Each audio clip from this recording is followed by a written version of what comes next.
So welcome to बोट Thakur IAS academy. My name is Rohit Kumar. आज 23 फरवरी 2023 है और आज द हिंदू और इंडियन एक्सप्रेस और असम ट्रिब्यून के कुछ प्रमुख न्यूज पर हम चर्चा करेंगे जो आपके एग्जाम के लिए महत्वपूर्ण है, specially Assam public service commission के लिए। अगर जो मित्र या कोई भी व्यक्ति, कोई भी ऐसे छात्र हैं जो असम पब्लिक सर्विस कमीशन की तैयारी कर रहे हैं, आप बोट ठाकुर आईएएस एकेडमी के प्लेटफॉर्म पर जाएं। आपको डेली करंट अफेयर के तौर पर आपको मिलेगा। हम साथ साथ में एमसीक्यू भी यहाँ पर सॉल्व करते हैं ताकि आपके एग्जाम में आपको ये पता चले कि किस प्रकार से प्रश्न पूछे जाते हैं, खास करके असम पब्लिक सर्विस कमीशन में। साथ साथ में कुछ यूपीएससी के प्रश्नों को भी हम सॉल्व करते हैं। सबसे पहले हम शुरुआत करेंगे आज के आर्टिकल से। आज का सबसे प्रमुख आर्टिकल पर हम चर्चा करेंगे। हम समझेंगे कि आज का जो न्यूज है, टॉप मोस्ट इंपॉर्टेंट न्यूज की चर्चा करेंगे। सबसे पहले ये चार सबसे प्रमुख न्यूज है। सबसे पहला है आपका आर्टिकल है India needs a budget for young. India needs budget for young. ये आर्टिकल अगर स्पेशली आप बात करेंगे तो जीएस थर्ड के लिए बहुत ही महत्वपूर्ण हो जाता है। जीएस थर्ड में आप सभी को पता है इंडियन इकोनॉमिक्स पूछे जाते हैं। बजट शब्द जो है वहीं पर शुरू होगा। बजट को संविधान में डिफाइन किया गया है, नहीं किया गया, इसकी चर्चा भी करेंगे। साथ में बजट होता क्या है, भारत सरकार ने इस बार किस प्रकार के बजट अलोकेशंस किए हैं, इस पर भी हम चर्चा करेंगे। और राइटर महोदय क्या बजट के बारे में बात करते हैं, हम पूरी तरीके से डिटेल से चर्चा करेंगे। तो जीएस थर्ड के प्री और मेन से दोनों के लिए यह आर्टिकल बहुत ही उपयोगी हो जाता है। दूसरा आपके असम ट्रिब्यून से ये न्यूज है, खास करके असम के लिए, कि असम सरकार जो Assam 31st governor of the Assam इस बार जो है शपथ ग्रहण लेने वाले हैं। नए गवर्नर की चुनाव हुई है। चुनाव नहीं आप कह सकते हैं, चुनाव शब्द सही नहीं होगा क्योंकि हमेशा गवर्नर जो है अपॉइंट किए जाते हैं प्रेसिडेंट ऑफ इंडिया के द्वारा। तो असम के लिए प्रेसिडेंट ऑफ इंडिया ने गवर्नर को चुना है जिनका नाम है गुलाब चंद कटारिया। इनके बारे में डिटेल से पढ़ेंगे कि गुलाब चंद कटारिया जो है कहां से के पहले गवर्नर थे, क्या इनकी बैकग्राउंड थी, और ये आपके असम के 31वें गवर्नर कैसे हैं। ये आपके जीएस सेकंड में इस तरीके के प्रश्न आपके एग्जाम में गवर्नर से संबंधित पूछे जाएगा, है ना, क्योंकि वहां पर गवर्नर को अपॉइंटमेंट कैसे होता है, टेन्योर क्या होता है, इन सभी की चर्चा हम करते हैं। तीसरा जो है आपका जीएस थर्ड की बात करते हैं यहां पर इन्वायरमेंट से आपका ये बात करेंगे कि दो एंडेंजर्स पिंक डॉल्फिन के बारे में। पिंक डॉल्फिन को रेस्क्यू किया गया है कोलंबिया के रिवर से। और चौथा सबसे प्रमुख है आपका first nuclear plant of north India. North India में पहला न्यूक्लियर प्लांट की स्थापना की गई है ना। इसकी भी हम देखेंगे यहां पर हरियाणा के अंदर में। इसके बारे में थोड़ा जानने की कोशिश करेंगे कि ये है क्या। तो ये प्रमुखता है इंफ्रास्ट्रक्चर में, ये आपको आ जाएगा जीएस थर्ड के अंदर में, इकोनॉमिक में। तो चलिए शुरू करते हैं एक एक करके इन सभी चीजों के बारे में। सबसे पहले यहां पर अगर समझा जाए तो खास करके India need to budget for young, ये आर्टिकल है, राइटर है हमारे आपको जैन जोस के थॉमस के बारे में, इन्होंने इस चीजों को लिखा। तो शुरू करते हैं। सबसे पहले आपके India need a budget for young, ये प्रीलिम्स के लिए उपयोगी है। प्रीलिम्स में प्रश्न बन सकता है जीडीपी से, प्रश्न बन सकता है फिस्कल पॉलिसी से। फिस्कल पॉलिसी की ऑब्जेक्टिव क्या होता है, फिस्कल पॉलिसी होता क्या है। प्रश्न बन सकता है बजट से, प्रश्न बन सकता है इकोनॉमिक सर्वे से, आपके प्रश्न पूछे जा सकते हैं। और बजट और एम्प्लॉयमेंट से आपके प्रीलिम्स में काफी प्रश्न पूछे जा सकते हैं। मेंस के पॉइंट ऑफ व्यू से देखा जाए तो फिस्कल पॉलिसी हुआ, मॉनेटरी पॉलिसी हुआ, इन सभी से आपका प्रश्न पूछा जाएगा। तो समझते हैं कि सबसे पहला इस आर्टिकल में कहा क्या है। मैं आर्टिकल के निचोड़ की बात कर रहा हूं कि आर्टिकल में एक्सल राइटर कहना क्या चाहते हैं। दरअसल सबसे पहले आप समझिए कि बजट है क्या। बजट जो है, हमारे संविधान में बजट शब्द का प्रयोग नहीं किया गया है। बजट के स्थान पर आर्टिकल 112 के अंदर में एनुअल फाइनेंशियल स्टेटमेंट शब्द का प्रयोग किया जाता है। एएफएस कहते हैं, एनुअल फाइनेंशियल स्टेटमेंट शब्द का प्रयोग किया जाता है बजट की जगह पर भारत के संविधान के अंदर में।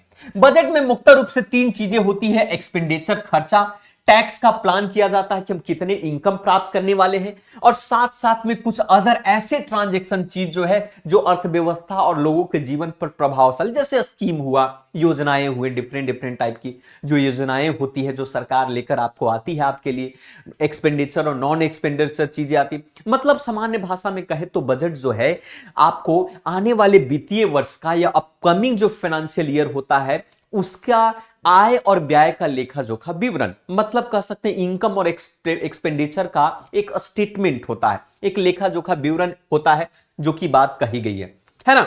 अब एक सवाल आपके मन में प्रश्न पूछेगा आपका, जैसे एक तो प्रश्न ये पूछेगा कि भाई एनुअल फाइनेंशियल स्टेटमेंट भारत के संविधान के किस आर्टिकल में, तो आर्टिकल 112 के अंदर में है। ये कई बार प्रश्न पूछा जाता है।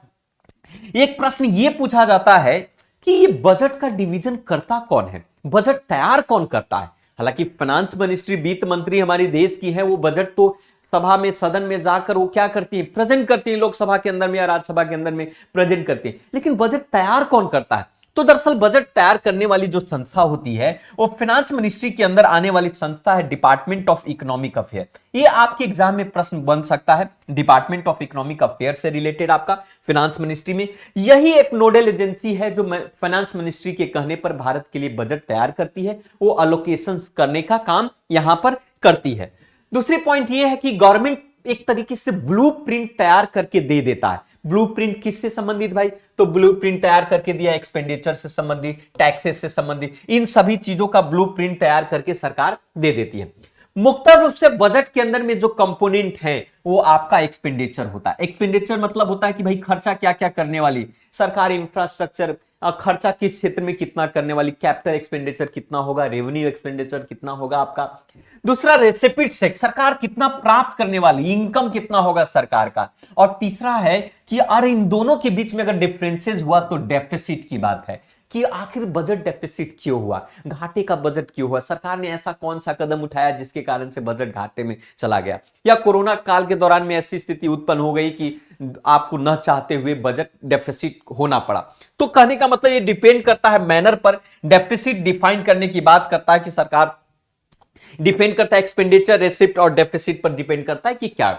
अब थोड़ा लेखा जोखा की बात कर लेते हैं कि 2023 और 24 में सरकार ने क्या प्रपोजल दिया है बजट के दरमियान में, इसकी भी बात करते हैं। जैसे आप देखेंगे कि सरकार जो है इस बार आप थोड़ा सा अगर आप समझेंगे तो कैपिटल एक्सपेंडिचर पर इस बार कह रही है कि भाई थोड़ा सा एक्सपेंडिचर ज्यादा बढ़ाएगी। मतलब आप देख सकते हैं यहां पर कि इस बात को माना जा रहा है कि कैपिटल एक्सपेंडिचर पर सरकार जो है इस बार ज्यादा खर्चा दे। अब आप समझेंगे कि कैपिटल एक्सपेंडिचर क्या होता है। कई बार यूपीएससी के सिविल सर्विसेज के एग्जाम के में प्रीलिम्स में कैपिटल एक्सपेंडिचर के बारे में प्रश्न पूछा है कि कैपिटल एक्सपेंडिचर होता क्या। दरअसल कैपिटल एक्सपेंडिचर जो है आपका इंफ्रास्ट्रक्चर को डेवलपमेंट करना। जैसे उदाहरण के तौर पर बात करें, सरकार आपके लिए रोड बना रही है, सरकार आपके लिए हॉस्पिटल बनाती है, सरकार आपके लिए ट्रांसपोर्टेशन की व्यवस्था करती है, हाईवे बनाती है, सरकार आपके लिए आपको बड़े बड़े इंफ्रास्ट्रक्चर तैयार करती है। अभी आपने हाल फिलहाल में देखा होगा कि भाई नदी के रास्ते से आपको सरकार रिवर वे बनाती है, आपका हवाई जहाज प्लेटफॉर्म बनाती है। तो एनर्जी, डिफेंस, ये सारा कैपिटल एक्सपेंडिचर है, सरकार इस पर खर्चा करती है कि आने वाले समय में सरकार को पैसे मदद मिलेगा आपका। तो इस बार सरकार 2023-24 में 3.2 ट्रिलियन से भी अधिक आपको कैपिटल एक्सपेंडिचर पर पैसा खर्च करने वाली। इससे हमारा इंफ्रास्ट्रक्चर बेहतर होगा और साथ साथ में इकोनॉमिक ग्रोथ भी होगा, उससे जो प्राप्त होने वाली जो रेवेन्यू होगा, है ना। ग्रोथ की बात करें, टैक्स रेवेन्यू का ग्रोथ जो है थोड़ा मॉडेस्ट रहा है, लेकिन अगर वही फिस्कल डेफिसिट की बात करें तो सरकार ने इस बात का कमिटमेंट किया है कि हम लोग फिस्कल डेफिसिट को कम करेंगे। मतलब इस बार जो राजकोषीय घाटा है उस राजकोषीय घाटा को हम लोग कम करेंगे, क्योंकि सरकार, आपको पता है कि राजकोषीय घाटा कोरोना काल के दौरान में जो है आपको जीडीपी का 9% तक भी चला गया था एक्सपेंडिचर, और उसके आधार पर तो उसको शॉर्टफॉल 5.9 तक पे लाने की बात कही जा रही कि भाई धीरे धीरे करके हम घाटे को कम करेंगे। तो इस बात पर किया जा रहा है। दूसरा पॉइंट है यहां पर union government expenditure in fall in, मतलब सरकार जो है अब कहा जा रहा है कि एक्सपेंडिचर में, खर्चे में कहां कहां पर कटौती की है। आप सभी को पता होगा कि सरकार इस बार जो है थोड़ी सी सब्सिडी और इन सभी चीजों में कटौती करने की कोशिश की है। जैसे उदाहरण के तौर पर है कि फूड सब्सिडी जो है 0.9 ट्रिलियन के आसपास है, फर्टिलाइजर सब्सिडी में उन्होंने कम कर दिया, 0.5 ट्रिलियन में उन्होंने थोड़ा सा नीचे गिरा। यहां तक कि मनरेगा की बात करते हैं, महात्मा गांधी नेशनल आपको रूरल एम्प्लॉयमेंट गारंटी एक्ट, जो मनरेगा है, जो 2005 में जो मनरेगा एक्ट लाया गया था, 100 दिनों की रोजगार की गारंटी देने की बात कही गई थी, उसके फंड में भी सरकार ने इसकी कटौती की है, मतलब 0.3 ट्रिलियन के आसपास है। मतलब माना जा रहा है कि सरकार थोड़ी सी मार्जिनली जो है अलोकेशन में, जैसे हेल्थ हुआ, एजुकेशन हुआ, एग्रीकल्चर हुआ, आंगनबाड़ी स्कीम हुआ, इनमें थोड़ा सा मार्जिनल थोड़ा सा बढ़ाया। बाकी अन्य चीजों में जैसे फूड सब्सिडी हुआ, फर्टिलाइजर हुआ, मनरेगा, उनमें थोड़ी कटौती की है। हालांकि विद्वानों को इस बात का मानना है कि भाई अगर इस तरीके से सब्सिडी और सोशल सेक्टर पर खर्चा करना तो अच्छी बात है, क्योंकि अगर आप उस पर पैसे कट करेंगे तो इकोनॉमिक ग्रोथ की बहुत बड़ी हानि तो नहीं होगी, not hurt to economic growth. लेकिन इससे क्या होता है कि सोशल एक्सपेंडिचर में कम करने से हमारा जो इनइक्वालिटी, सोशल इनइक्वालिटी बढ़ता है, जो सामाजिक असमानता है बढ़ता है, गरीब और गरीब होते जाएंगे। अब बताओ, बिना भूखे पेट हो रहकर अब पढ़ाई तो नहीं होगा। अब मिड डे मील में लोगों को भोजन चाहिए पढ़ने के लिए। अब मनरेगा में आप कह सकते हैं कि मनरेगा के अंदर में जो पे है, जो मजदूरों को जो पैसे दिए जाते हैं, उसको तो बढ़ाना का दायित्व है उनको, सरकार का। तो कहने का मतलब है कि इस चीजों पर बात हुई। हालांकि इसके एडवांटेज भी हैं, सोशल सेक्टर में पब्लिक एडवांटेज की भी बात किया जा रहा है कि फ्यूचर आने वाले कल में इन्वेस्टमेंट किया जाएगा अधिक से अधिक आपका, है ना, यंग पॉपुलेशन को प्रीडोमिनेट किया जाएगा। इनकम की बात किया जाए, mother receive to work, MNREGA की बात किया जाए, इसमें चाइल्ड चिल्ड्रन को लेकर, तो ये सारे चीजें एडवांटेज हैं, डिसएडवांटेज भी हैं बहुत सारे, है ना। अब जैसे यहां पर देखते हैं, ये कहता है अंडर आपका इन्वेस्टमेंट एजुकेशन और हेल्थ के सेक्टर में थोड़ा सा उन्होंने कट किया इस बात को लेकर। 2022 में 9 मिलियन कैंडिडेट ऐसे थे जो national eligibility cum entrance test में भारत के अंदर में एडमिशन लिया ग्रेजुएशन के अंदर में। तो कहने का मतलब सरकार जो चीजें पर काम तो कर रही है, ऐसा तो नहीं है, लेकिन बजट में कुछ सेक्टर में कम भी किए गए हैं। तो ये चीजें हैं आपका। तो भारतीय सरकार जो है डेप्थ को कम करने के लिए इस प्रकार के अक्सर स्थितियां उत्पन्न होती है गवर्नमेंट के पास। तो आपको इससे रिलेटेड बहुत सारे प्रश्न आपके एग्जाम में पूछे जाएंगे। बजट से संबंधित हुआ, आपका बजट होता क्या है, बजट की डेफिनेशन पूछ देगा आपको। जैसे उदाहरण के तौर पर मैं आपको दिखाता हूं, ये देखिए, ये प्रश्न पूछा गया था कि which of the following statement describe as a function of budget. Budget के फंक्शंस को डिस्क्राइब इसमें से क्या करता है। पहला कहता है कि it is a descriptions of the income and expenditures of the government. पहला स्टेटमेंट है कि भाई एक्सपेंडिचर, सरकार का जो खर्चा और आय का एक तरीके से डिस्क्रिप्शन है आपका। दूसरा स्टेटमेंट है कि it is a documents to containing detail of the income policy or government. और तीसरा स्टेटमेंट है कि प्रोग्राम, गवर्नमेंट के प्रोग्राम का डिस्क्रिप्शन है। तीनों बजट के अंदर में आता है, जो कि अभी हम लोगों ने ब्लूप्रिंट में देखा, बजट के जो ब्लूप्रिंट था उसमें यही तीन चीजें बात की गई थी। तो इसका आंसर आपका डी होगा, सारे सही होंगे। उसी प्रकार से प्रश्न पूछे गए थे कि बजट के बारे में आप करेक्ट स्टेटमेंट दो। तो it is a statement of financial positions for the future period to upcoming to output. ये बात सही, अभी इसी पर चर्चा हुई। आर्टिकल 112 में कॉन्स्टिट्यूशन में बजट शब्द का प्रयोग नहीं किया है। 112 है ये, यहां पर आर्टिकल 111 का रहता है। ये तो गलत हो गया सेकेंड स्टेटमेंट। तो राइट आंसर इसकी क्या होंगे, ए इज अ राइट आंसर। तो ऐसे आपकी असम पब्लिक सर्विस कमीशन में प्रश्न पूछे जा सकते हैं, और साथ साथ जो है आपके अन्य एग्जाम में भी प्रश्न, यूपीएससी में भी अक्सर ऐसे प्रश्न पूछे जाते हैं। चलिए अब बात करते हैं कुछ प्रमुख न्यूज़ों पर, जो फैक्चुअल डेटा पर, जो अक्सर आपके असम पब्लिक सर्विस कमीशन में पूछा जाता है। खास करके आप देखिए यहां पर, ये हमारे हैं आपके राज्यपाल साहब। असम के नए राज्यपाल चयन किए गए हैं, जिनका नाम है गुलाब चंद कटारिया।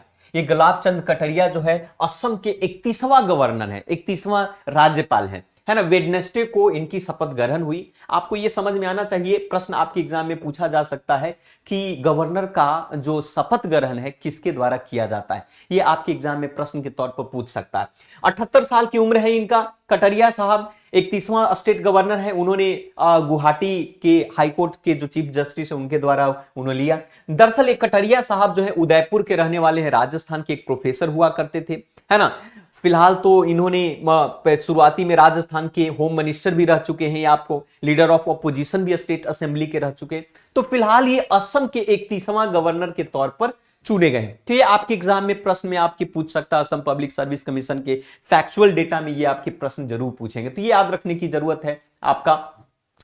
बाकी गवर्नर से संबंधित इस तरीके के प्रश्न आपके एग्जाम में पूछे जा सकते हैं। गवर्नर से संबंधित जो प्रश्न है आपके एग्जाम में इस तरीके से पूछे जा सकते हैं।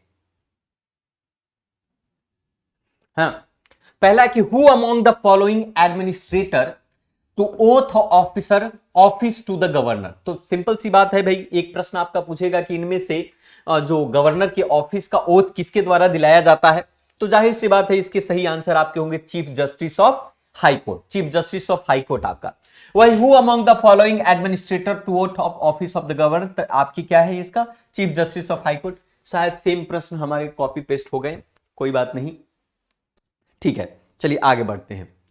नेक्स्ट है आपका डॉल्फिन से संबंधित। मैंने जैसा कि कहा कि टू इंडेंजर्स, आपके पिंक डॉल्फिन के बारे में बात कही गई न्यूज़पेपर के अंदर में।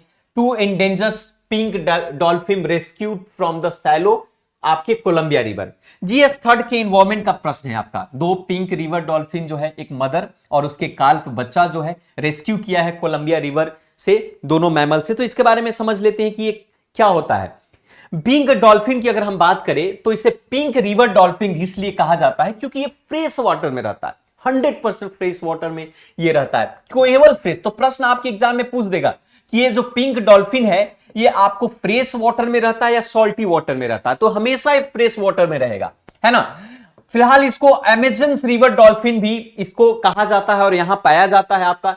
इसके अलावा जो है अमेजन के अलावा जगह जगह पर जैसे बोल्विया में पाया जाता है, ब्राजील में पाया जाता है, कोलंबिया में पाया जाता है, इक्वाडर हुआ आपका, गायना हुआ, पेरू हुआ, वेनेजुला हुआ, इन सभी देशों में आपके पिंक डॉल्फिन पाए जाते हैं और ये हमेशा फ्रेश वाटर में रहता है। पिंक डॉल्फिन के लिए थोड़ा सा इनकी लिव इन द वार्म और सैलो वाटर में भी देखा गया है क्योंकि इनकी वेरी लिटिल, इनकी ब्लैडर जो होती है बहुत छोटी होती है। साथ साथ में आप देखेंगे, इसके अलावा आप देखेंगे कि ये हमेशा मोर पिंक होता, पूरी उम्र तक आप देखेंगे कि हमेशा पिंक होता है, इसीलिए इसको पिंक डॉल्फिन भी कहा जाता है। साथ साथ में इसकी सुनने की शक्ति जो है तेज होती है ना। कंजर्वेशन स्टेटस के आधार पर IUCN ने इसको इंडेंजर का दर्जा दिया है क्योंकि ये इंडेंजर है, आपका खतरे में है आपका। नेक्स्ट है सबसे इंपॉर्टेंट आपका first nuclear plant of nuclear India to build. Haryana में भारत का पहला जो नॉर्थ इंडिया की बात करते, उत्तर भारत की बात करें तो उत्तर भारत का पहला जो न्यूक्लियर पावर प्लांट की स्थापना की गई है वो भी हरियाणा के अंदर में। ये आपका एग्जाम में प्रश्न पूछे जा सकते हैं, GS थर्ड में ये प्रश्न आपका पूछा जा सकता है, बहुत इंपॉर्टेंट है आपका, आप देख सकते हैं इस चीजों को, है ना। तो इसके अकॉर्डिंग आपको बता दें कि आपको हरियाणा के अंदर में करीब करीब आप देख सकते हैं 10 ऐसे न्यूक्लियर रिएक्टर की स्थापना की जाएगी इंडिया की न्यूक्लियर कैपेबिलिटी को बढ़ाने के लिए, है ना। डिपार्टमेंट ऑफ एटॉमिक अफेयर ने इस बात को कहा है, एक joint force public sector undertaking है, PSU आप सभी को पता होता है, तो इसने इस बात को सैंक्शन कर दिया है न्यूक्लियर पावर प्लांट को स्थापना करने के लिए।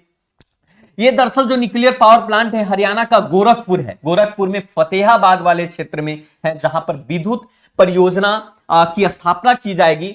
और ये किस बेस के आधार पर होगा? प्रेशराइज्ड हैवी वाटर रिएक्टर के बेस के आधार पर होगा, प्रेशराइज्ड हैवी वाटर रिएक्टर के बेस के आधार पर होगा, जिसकी कैपेबिलिटी 700 मेगावाट तक की होगी आपका।